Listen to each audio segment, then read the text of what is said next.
you a couple weeks ago that the very first thing that I was going to do with the Cozy Earth promo code that I've got was buy the pajama set. Let me tell you, I did that. Like day one, I did that. And the pajama set is so comfortable and luxurious and like soft and silky. I already said luxurious, but I'm going to say it again, luxurious. This is why this is like a dream partnership for me. Cozy Earth is really so focused on like creating that sanctuary place for people in their 5 to 9. So like when you're done with work and you take that deep breath and like you finally close your laptop, you have some dinner, you take a shower, you unwind. That's like the feeling that Cozy Earth is all about creating. And I'm telling you now, after trying the sheet set, I was already convinced. But then when buying the pajama set, I was like, oh, okay. Now I'm a big, big fan. Very, very big fan.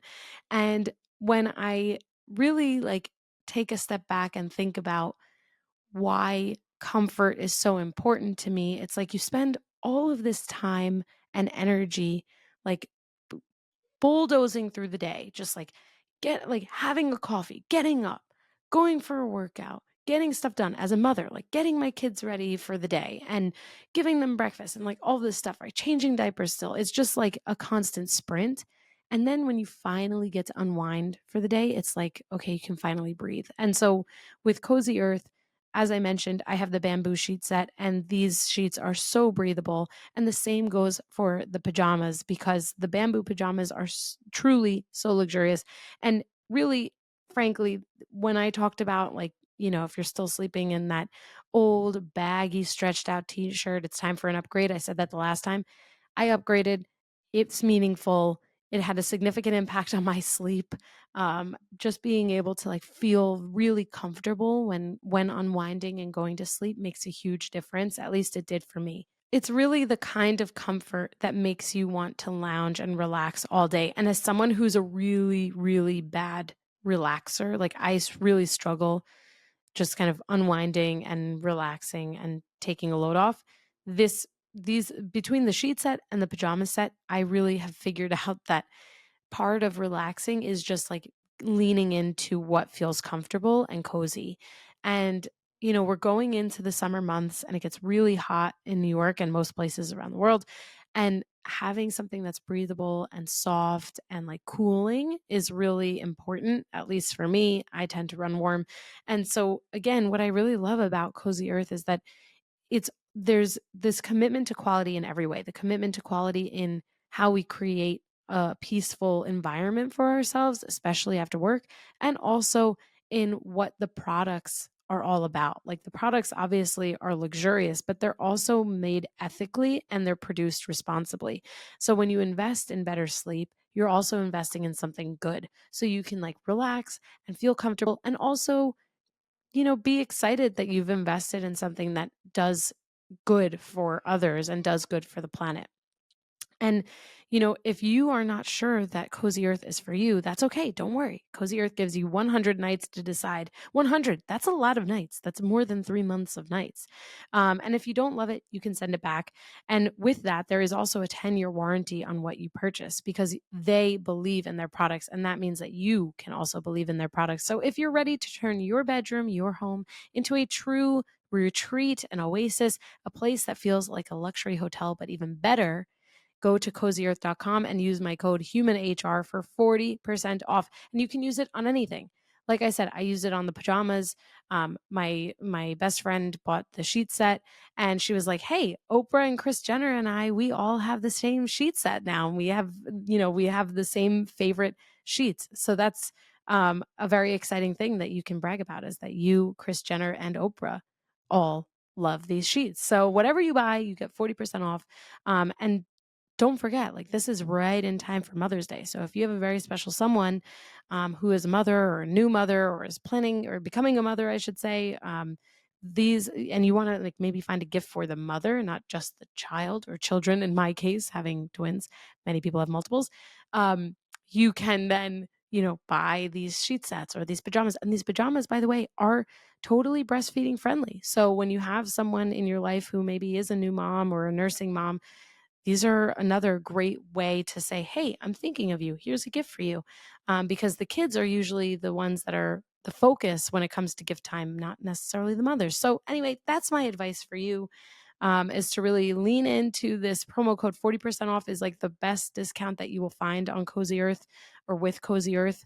It's really, really competitive. So if you go to cozyearth.com, use the human HR code, and again, get 40% off their best selling sheets, pajamas, towels, and so much more. And if you get a post purchase survey, please let them know that you found out about Cozy Earth right here at the Bringing the Human Back to Human Resources podcast. The first thing that I bought, of course, were those pajamas. I also bought more pillowcases because I have probably too many pillows for one bed. And I was like, I just like and when everything matches. So definitely get out there, get to the code, use it before you can't use it anymore, and buy those mothers some gifts. They've earned it and they deserve it. So again, prioritize sleep, prioritize you, sleep better with Cozy Earth, and be like me and enjoy the comforts of your own home. Welcome to the Bringing the Human Back to Human Resources podcast. I'm Traci Chernoff, and I've spent my entire professional career in HR. Each week, we'll explore the delicate balance between people and business with the aim to reconnect the two and create meaningful outcomes. Listen in as I share my own experiences, challenge the status quo, and chat with guests from various industries about our mission to bring the human back to human resources. Hi, everyone. Welcome back to the Bringing the Human Back to Human Resources podcast. Thank you so much for being here for another week. Guess what? It is my first solo episode in God knows how long. It has been weeks since I've done like an episode, just me, just you. And I don't know, maybe you missed these. Let me know. I've had a lot of guests on because there have been so many amazing topics to get in front of you. But I have to hear feedback from you. Do you like those guest episodes? Do you like these solo episodes? What do you want more of? Let me know. You can email me at contact@hrtraci.com. You can DM me on Instagram or Facebook. You can message me on LinkedIn. Instagram, Facebook, LinkedIn, they're all HR Traci. So whatever the website is, the URL /HR Traci, you can find me anywhere. You can also go to my website, hrtraci.com, and let me know your feedback there as well. And with my newsletter, you can always reply. So that said, this week, I want to talk about what HR work and roles actually look like, because there are still so many misconceptions, not only from people who are relying on HR partners, but more often than not from people who want to get into HR. I've spoken recently with a lot of people who are like, I really want to get into HR, or like maybe I want an HR job. And when I ask them why, what is it about HR that you're really interested in? A lot of the time, not every time, a lot of the time, there's like a totally warped view of what HR practitioners actually do. And it's not to say that every like it's a one size fits all. Obviously, there are different specialties within HR. There are different industries within HR, or like industries that require or need or rely on HR partners that could change or impact just what the job looks like. But there are some fundamental things that we have to get right. And so if you are someone who is maybe in like an HR adjacent role, whether you're like an office manager or in recruiting, and you find yourself saying that you want to get into HR, you might need a little bit more information. You might be a perfect fit for HR, but there are some instances where HR jobs are different than what we expect them to be, because working in HR is different than working with someone in HR. There is this like overt perception of when we're working with someone in HR, there's this overt perception of what the job is.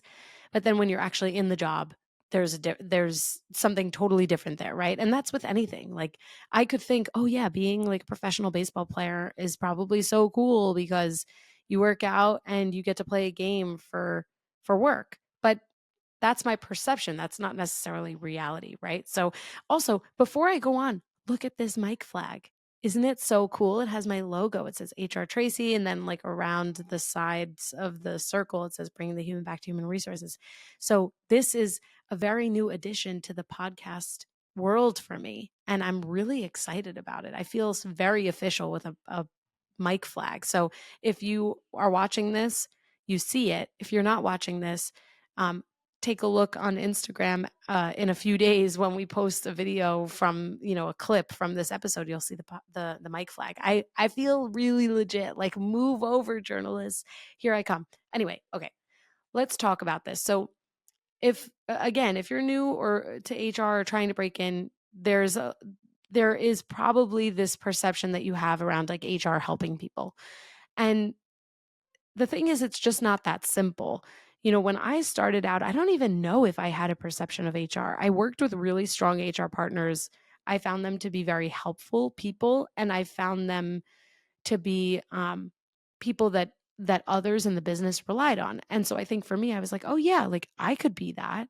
I am that person for people. Like, it would be kind of cool if I was also that person. And so maybe I also had this perception like I would be able to help people. And taking us back, I used to work in where I kind of sharpened my knife, so to speak, was in Target. That's where had my first HR job, working in store. And the reality is, it's like so much more than that. Sure, you probably do help people at some level, at some point during the day, during the week, month, quarter, year, but that's not the job. Like, your job is not to help people. Your job is, in some ways, to have that outcome of like helping the team or guiding the team, helping managers, which ultimately does help people. But really, the job is to focus on the business needs and the employees' needs, mitigate risk, manage operations, and so on and so forth. And also, it depends on the role or the specialty that you have in HR. If you're an HR business partner or a generalist or a manager, you're going to have more interaction with people. And so you have this potential of helping people, hurting people, not being what people expect you to be, being everything people expect you to be. There's a lot there that we can break down. That's my background.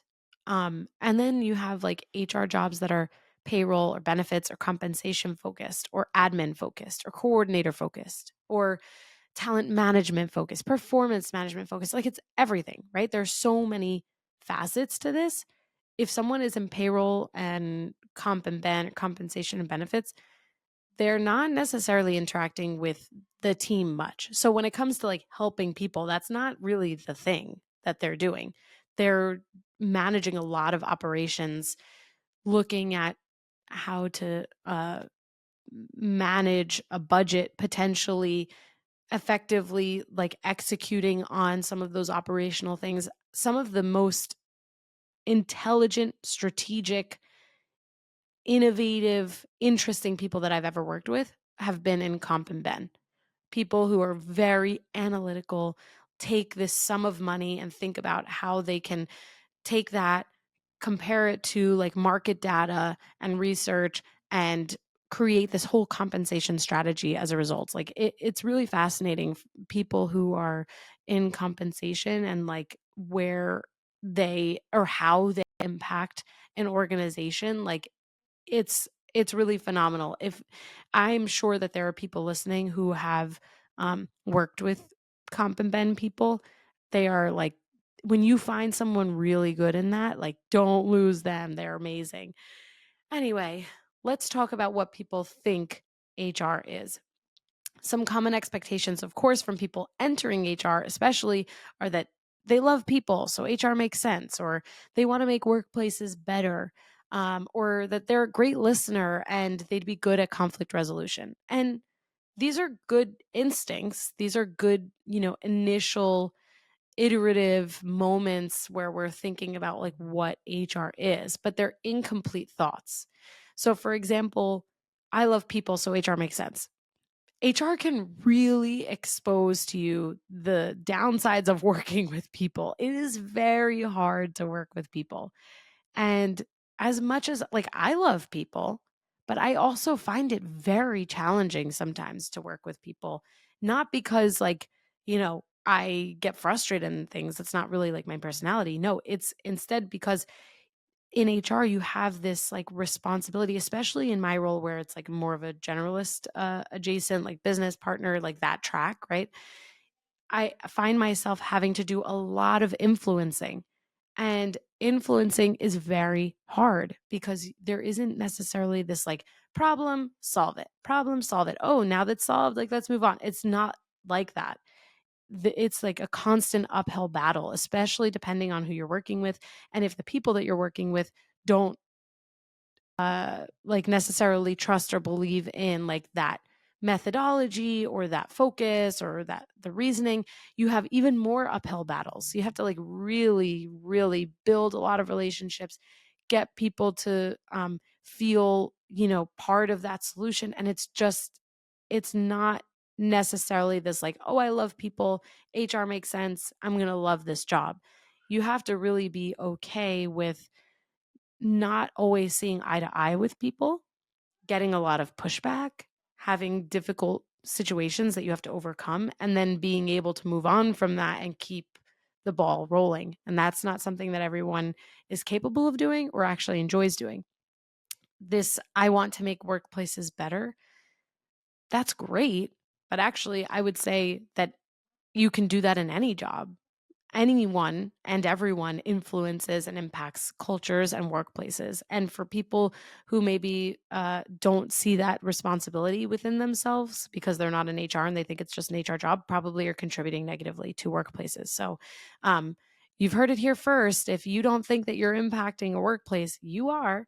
And so if you have other interests outside of HR, like you can do that elsewhere.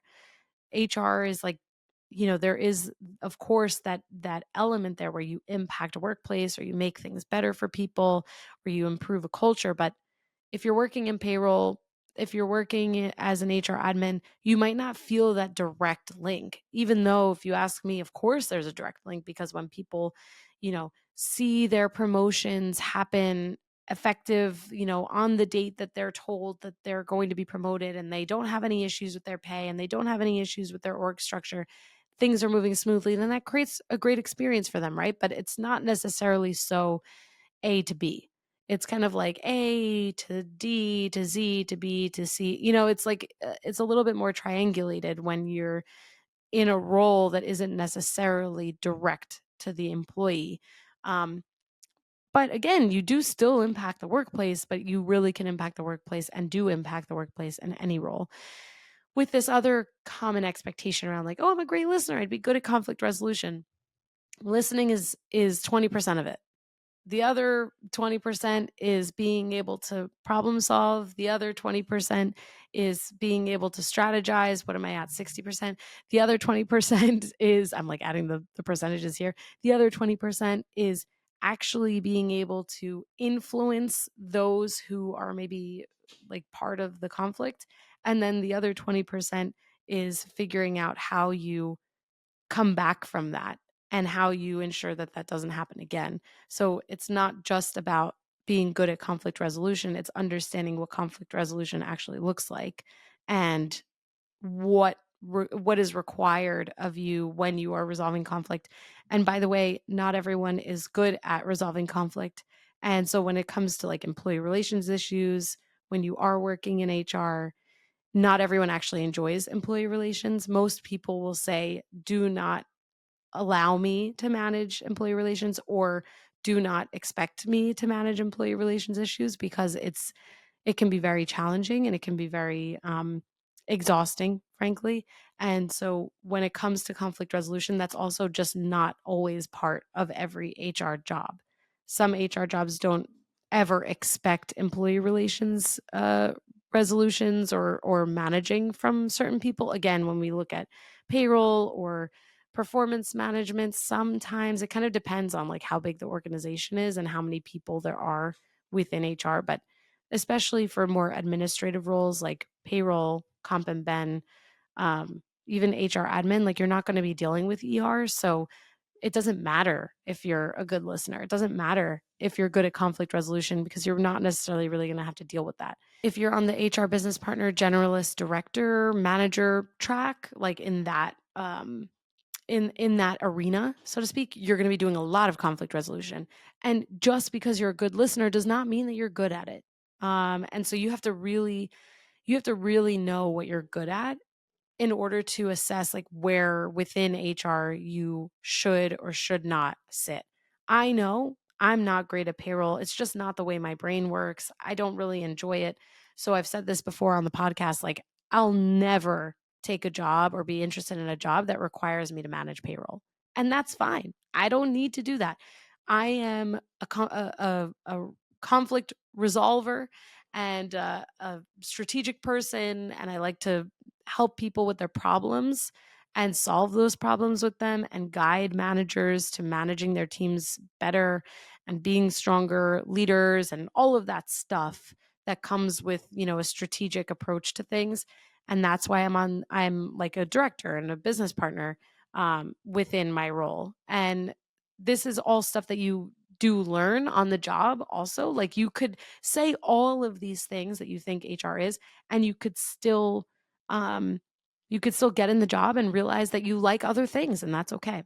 So let's talk about what HR actually is. Of course, there's a lot of administration.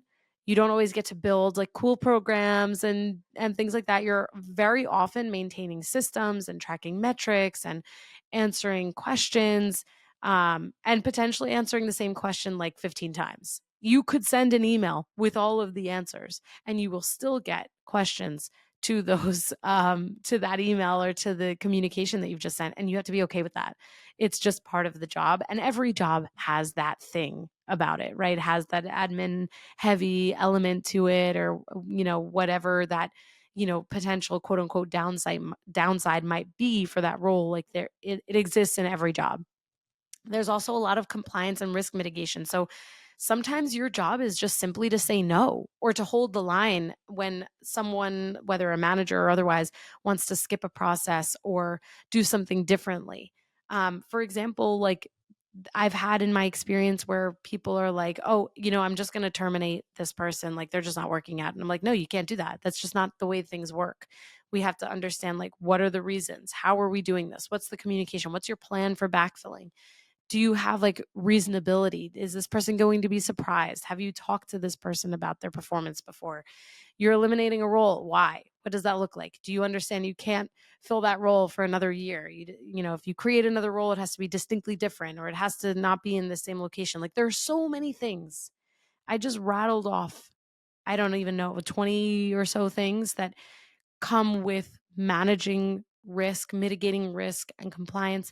And depending on the role that you're in, that looks a little bit different. If you're in payroll, you have to think about shift differentials and predictive scheduling and overtime and things like that. And if you're on a business partner side, you have to do all of those things too. And you have to know employment law, and you have to know when to partner with an attorney, when not to partner with an attorney, when you can assert a decision without that partnership. Like there's just so much. And some people, don't necessarily understand all that comes with that and how impactful it is on the role.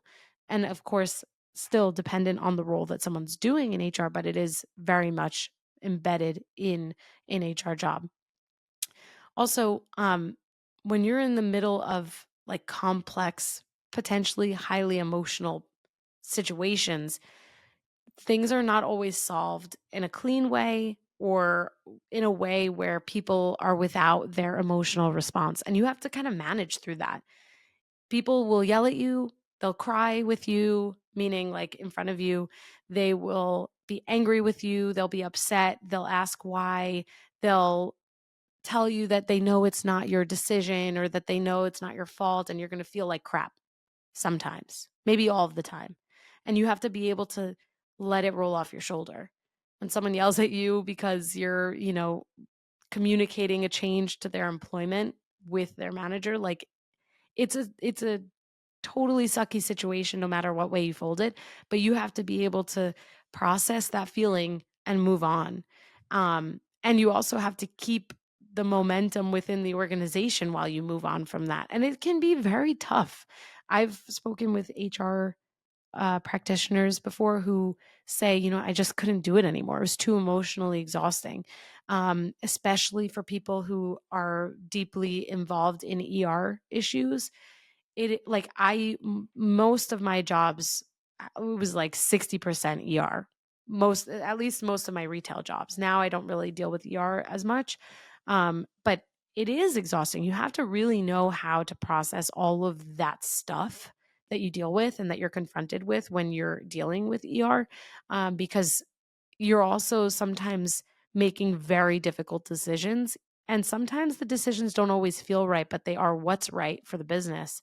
And again, you have to be able to deal with that. And you can't really talk to anyone about how you're feeling unless it's another HR person that is like on a similar level to you, because of, whether it's confidential or whether it's sensitive, whatever it might be. So you also have to kind of just like deal with it on your own and process that on your own. And again, not a lot of people are really good at that or want to do that. Um, and I've always talked about how HR is strategic, but it's not always exciting. And so, like, whether it's workforce planning and analyzing your headcount, figuring out what performance systems work and what don't work. These are the quiet things in the background that are strategic, but don't necessarily feel very fulfilling or don't necessarily invoke a lot of excitement.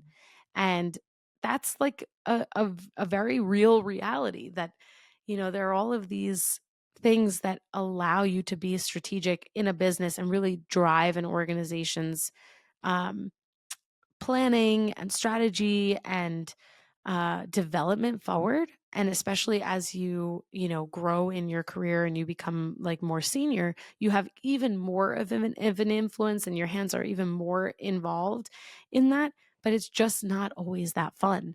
And so, depending on what really excites you or what you're looking for, some people don't necessarily need excitement. But if you feel, challenged, or if you want to feel a challenge, sometimes being involved in strategic projects, as much as they are strategic, don't necessarily feel like a challenge. So, all of these things are really important to know about, that there is this strategic side of things, but it's not necessarily, as exciting as one might think. It kind of depends. I find things like that to be very exciting, but do I think that when I'm analyzing our head count that I'm having like the most fun ever? No, most of the time I'm like, why can't we figure out where this one person went? Like, is it a transfer? Was it a term? Like, where were they last month? And so like sometimes you like want to pull your hair out when you're doing strategic work. Other times you're like, whoa, that was really cool. So it's all an ebb and flow, right? And then also something that's, you know, fundamental is that there's like this duality in loyalty. There's the, balancing support for employees and their goals, and then also balancing what the company needs and the company's goals and how we drive that forward. And it's a very hard space to live in, managing both. And this is where that misconception of like, oh, HR is two-faced, quote unquote, comes from. And it's not that. It's just that you have to be able to live in the gray and you have to be able to manage the duality of an HR role. And regardless of whether you're in payroll or you're an HR business partner or you're an admin, there's always that duality. People are going to ask you questions and you're going to have to assert the business direction. And that doesn't always uh, go hand in hand with helping employees, for example, or building better workplaces. Some people will be really pissed at the direction or the decision of a business, but you have to be able to assert that without really wavering or giving information on what your feelings are, because it's irrelevant in that moment, right? Like you have to be able to take that employee's feelings and help them work through those feelings so that they can understand the business direction. So, I've talked a lot about what we think HR is, what HR actually is, but I'm going to also tell you what makes working in HR still worth it, because I love my career. I love that I've picked this as a thing to do for the rest of my life, right? In terms of like work. And the thing is that HR isn't only admin or compliance. It's really the potential to change how people experience work. Fundamentally, full stop, end to end. They can experience work from the moment they're interviewed to the moment they leave a company. And that full end-to-end experience is what you have the potential of impacting when you work in HR.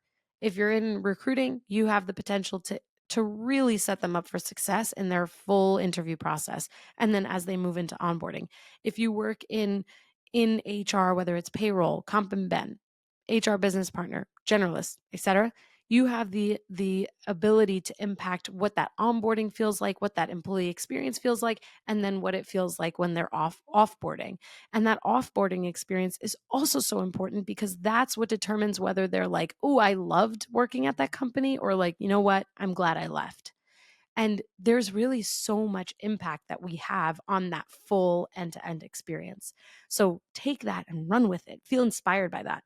And over time, you do become the trusted advisor, the coach, the strategist. And that's amazing. That's like what I aspire to be for every single person that I ever work with in my entire life, is like this trusted person, an advisor, someone who's strategic, can be relied on. Like that's, if you ask me what success looks like, it's that. If every single person that I ever work with is able to say that, I've won. And that looks different for for everyone. Someone in payroll is like, I just want to be the person that never has a pay issue. And that's great. That's someone who's trusted, who is, really analytical and detailed. So whatever it is, you will get there. It's just knowing that it takes time. And then, of course, the moments that do feel human, which obviously is a very important part of my world. Obviously, it's the whole like ethos behind this podcast, but supporting someone, whether it's through a tough transition or creating a better parental leave policy, seeing people grow and get promoted and develop in their roles. These are the moments that really matter and that we have to really like reflect on. Parental leave policy is a great example of how you have a strategic project, and you really are helping people and you're impacting their lives and their families' lives. And that's really cool to be able to do that. And for those of you who are starting out, of course, hopefully you see like that still worth it piece of this conversation as something that continues to inspire you to pursue this career. But I would recommend that you're curious about all aspects of HR. Don't skip over the boring stuff, or like don't skip over payroll, something that I really don't enjoy, right? Like you have to go through all of it. My first HR role, I did everything. I was an HR generalist. I did everything. That's how I learned that I didn't like payroll. It wasn't because I like watched someone else do it. It's because I did it. And so this is where like learning about everything, getting involved in everything can make a huge difference. And get close to the business, understand how decisions are made and why those decisions are made, how they come about. Ask a lot of questions, get as involved as possible. And even if, maybe you don't want to be the one making those decisions, that's okay. If you can understand how they're made, why they're made, when they're made, it will help you to really look at things more holistically and have a better grasp of kind of what's going on just generally. Also, find a mentor, someone who can really guide you and help you to see the big picture. Mentors are hugely impactful on all of us, whether we're in HR or not. And just know that it's okay if you feel a little disillusioned too, like, especially after this conversation. If you're like, oh my gosh, I really thought I knew what HR was and I have no freaking idea based on what Traci said. That's okay. Don't feel like you're not cut out for HR or that this is the wrong career. It's all about asking those questions, finding a mentor, getting to know someone. I've had people reach out on LinkedIn, say, hey, can I just like understand what your day to day looks like? Like, are you available for a 15-minute call? And I always say yes. Of course, maybe not always. It kind of depends, like if it's someone like trying to sell me on something versus someone actually interested in breaking into HR. Like if you're actually just interested in this career, spend some time with me. I'm happy to schedule 15 minutes with you to go over what my day to day looks like or to expand on this conversation. Do it with anyone, someone maybe that you have seen on LinkedIn, or maybe even in your own organizations, who is in HR and is doing a really good job. I'm sure that they would love the opportunity to share a bit more. And if you, if you like listen to this podcast and you're like, oh, maybe this is not the right career for me, don't stop just yet. Just ask those questions, find someone that you can either shadow or ask more of, and really try to understand, like, is there a certain part of this that you really want to pursue? Is there something else that you want to find out about? Asking questions is often like the best thing that we can do in our personal lives, professional, and especially in this type of situation. And then, of course, something that I always reiterate is that you don't have to know exactly what you want to do in HR today, and you certainly don't have to do it all. You can find your lane, find your niche, and really lean into it, lean into that specialty. And whether it's people analytics or operations or DE&I or payroll or compliance or whatever it is, you can really lean in. There are so many facets of HR and so many specialties that you can really just specialize in, be a part of, and grow your career within. And so, on that note, while HR isn't always what we expect it to be, it's really one of the few places where I would say we can drive an impact between, this, or at least in this intersection between people and businesses. It's the whole reason why I started this podcast, to try and really give back to HR leaders and non-HR leaders. And I think that's really, really powerful to really think about, like, leaning into that gray area where people and businesses come together, and how we really, figure out what that, like, best case scenario looks like when the business is happy and thriving and when the people in the business are happy and thriving. If we can solve that, we're doing an amazing job. Or maybe it's not even solving, but if we can improve that, if we can have an impact, that's an amazing thing. And it's really fulfilling. And if you're currently an HR leader, I would love to know, like, what were your previous perceptions of HR? Were they accurate? Were they misconceptions? Like, what did you expect? Is your job what you expected it to be? Maybe you reflect on your first job in HR or your most recent job in HR. We've all been there where we're like, oh, even like when we've been in HR for a long time, maybe we go to a new job and we're like, oh, I thought this was going to be totally different than it is. And that's okay too. So I would love to hear your reflections on this. So please email me, contact@hrtraci.com. DM me on Instagram, Facebook, or LinkedIn. Let's get connected. I'd love to hear your reflections. You can also comment if you're on Spotify or YouTube watching this. And I always post the episode material on LinkedIn and social media and stuff like that. So you can always comment there also. But in any case, if you are interested in breaking into HR, I hope this gave you a little bit more insight. If you're already in HR and you're like, oh, this is totally it, or like, no, there were other misconceptions that we didn't talk about, let me know. I'm interested to hear. I hope you enjoyed this solo episode. I have so many amazing guest episodes coming up, and another policy pulse coming up for the month of May. So please, continue to listen, subscribe, rate, review, whatever you've got to do to engage with my podcast. Really appreciate you being here. And I appreciate your feedback as well. So have a wonderful rest of your week. Looking forward to hearing your feedback, and I'll see you next week for our next episode. Hey, just before you go, don't forget to subscribe to this show so that you are the first to hear when an episode drops each week. And maybe leave a 5-star review and a comment about how much you loved this episode. Plus, if you have someone in mind who would really enjoy this episode, make sure you share it with them. Thank you so much for tuning in, and I will see you next week.